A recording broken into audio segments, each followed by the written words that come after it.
para passar em concurso público, precisa ter uma rotina bem definida, para que você possa construir hábitos poderosos de estudos. A questão é, como é que você pode construir esses hábitos diante de uma rotina talvez um pouco mais complicada? Por exemplo, se você trabalha, você faz faculdade e você ainda inventou estudar para concurso. Então, assim, eu passei por isso, mas mesmo assim isso não me impediu de ter a minha primeira aprovação em concurso público. E eu vou te falar como é que eu consegui para que você possa implementar também. Eu já passei em 6 concursos federais, eu acredito que eu possa ter alguma coisa para contribuir aí nos seus estudos, tá? Mas antes de mais nada, bom, se inscreve nesse canal, né? Se você quer saber mais dicas de concurso público, me segue no Instagram, David Concursos, que lá eu posto várias dicas e caixinha de perguntas e etc. Ativa o sininho, tá? Para não perder nenhuma notificação. Quando se fala de rotina, existe basicamente 4 tipos de concurseiro, tá? Então, assim, existe o perfil número 1, que é aquele perfil que tem 24 horas para estudar. É aquele que tem esse privilégio, tem algum tipo de patrocínio em que ele possa se ocupar dessas 24 horas para estudar. David, necessariamente, ele é melhor do que aquela pessoa que tem pouco tempo. Não necessariamente, porque o que acontece? Se você for um concurseiro iniciante e você tem essa disponibilidade de tempo muito grande, se você ainda não construiu a disciplina necessária para o concurso público, o comprometimento necessário para você alcançar esse resultado, facilmente essas horas a mais vão ser desperdiçadas. Então, assim, é um risco muito grande você ter 24 horas de estudo. Eu sei que, a princípio, no nosso estudo limitado, nos faz pensar que, nossa, se eu tivesse o dia inteiro para estudar, eu estudaria 24 horas. Só que não é bem assim. Por um fator quase que natural, certo? O ser humano ele tende a procrastinar nas suas atividades quando ele tem muita disponibilidade de tempo. Então, assim, se você já ouviu falar que para passar em concurso público precisa estar em casa só estudando, não faz mais nada, não necessariamente isso não é verdade, porque eu passei do pior cenário, eu passei no pior cenário e mesmo assim deu certo, tá? Então, se deu certo para mim, com certeza dá certo para você também. Tá? Então, enfim, esse é o perfil 1. Perfil 2 já é aquela pessoa que trabalha um período. De repente ela trabalha ou de dia, ou de tarde, ou de noite, mas ela está num determinado contexto em que ela pode trabalhar um período e pode estudar o restante do período se ela definiu que esse é o objetivo dela, certo? O terceiro perfil já é o perfil que eu acredito que seja da maioria das pessoas. É aquele perfil que tem o seu trabalho, certo? Trabalha lá, acorda, já começa, vai para o trabalho, entre as 8, sai às 18, né? Tá em casa às 7 horas da noite. Então, assim, essa é a realidade da maioria das pessoas, tá? E essa realidade eu também vivi por ela. Então, assim, eu passei durante um tempo por ela. Mas só que no meu começo mesmo de estudo, eu estive numa realidade um pouco mais complicada. Porque eu estava no perfil 4. O que é o perfil 4, David? O perfil 4 é aquela pessoa que tinha um trabalho, certo? Logicamente, tinha uma família para sustentar, tinha também faculdade e ainda inventou de estudar para concurso. Aí você pode pensar que horas você foi começar a estudar para concurso, porque dentro dessa rotina frenética, como é que você conseguiu arrumar tempo para passar? Logicamente, eu tinha pouco tempo para poder estudar e muitos têm também pouco tempo para poder estudar. Então, o que é que eu fazia? Primeiramente, eu comecei estudando 11 horas, né? 11 horas da noite até meia-noite, 1 hora por dia, era o que eu tinha. Então, assim, por mais que, nossa, eu queria ter 4 horas para estudar, mas não tinha. Então, o que é que eu poderia fazer? Tá? Eu estava no último semestre da faculdade, não ia largar a faculdade para poder virar essa chave para concurso, né? Então, assim, podia fazer esse sacrifício durante um tempo já pensando, não, na hora que eu conseguir largar a faculdade, eu vou me focar 100% no concurso, certo? Mas enquanto isso não acontecia, eu tinha que arrumar algumas estratégias. De forma inconsciente, eu consegui algumas, e hoje eu consigo categorizar para vocês. Então, de forma inconsciente, eu entendi 2 conceitos, estudo ativo e estudo passivo. O estudo ativo, ele exige uma concentração maior, é um estudo concentrado, tá? É um estudo em que você tem aquele horário para poder estudar, você tem aquele local para estudar, então você, naquele momento de estudo ativo, você vai poder se concentrar em absorver novos conhecimentos, assistir videoaula, ler PDFs ou fazer questões, você consegue naquele momento, porque é um momento de alta concentração.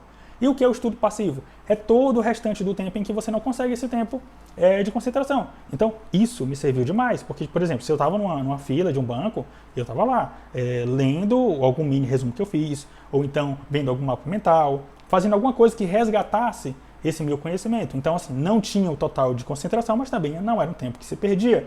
Eu estava, por exemplo, fazendo alguma atividade qualquer, que pudesse eu colocar um fone de ouvido, colocava um fone de ouvido e começava a escutar as leis, escutar alguma videoaula que eu já assisti. Entenda, esse tempo para o estudo passivo para coisas que você já sabe, coisas para revisão, tá? Não inverta as coisas porque não dá certo. Não dá certo você pegar uma coisa que é para estudo ativo, é uma videoaula nova, é um conteúdo novo e você colocar no tempo aleatório que você tem, tipo uma fila do banco. Não dá, tá? Então, se você seguir essa lógica, você consegue potencializar os seus estudos de forma muito, muito, muito significativa, tá? Então, eu recomendo que você use essa estratégia do estudo ativo e do estudo passivo para construir a sua rotina de estudo, tá? Então, foi o que foi acontecendo na minha vida. Aí teve um momento em que eu consegui sair da faculdade, me formei na faculdade e consegui, no horário da noite, estudar. E agora, com muito mais disciplina, com muito mais comprometimento. Por quê? Porque eu passei de um período de escassez para agora ter um pouco mais de disponibilidade para poder estudar. Então, eu investi. Antes eu tinha 1 hora, agora eu tenho, sei lá, 4 horas de estudo. Entendeu? De forma bruta, né? Porque no mundo dos concursos existe um conceito chamado de horas líquidas. O que seria isso, David? Bom, você tá lá, sentado na cadeira, assistindo a sua videoaula, lendo seu PDF, você tem lá um cronômetro ligado, tá? Se você se levantar para ir no banheiro, você pausa. Foi no banheiro, voltou, continua. Parou para tomar um cafezinho? Pausa, toma um cafezinho e continua. E aí, no final desse ciclo de estudo, você vai ter lá o resultado líquido do quanto você estudou. Então, assim, não se enganem. Às vezes as pessoas têm o dia inteiro para estudar, mas quando vai ver lá no líquido, talvez ela tenha estudado 3 horas.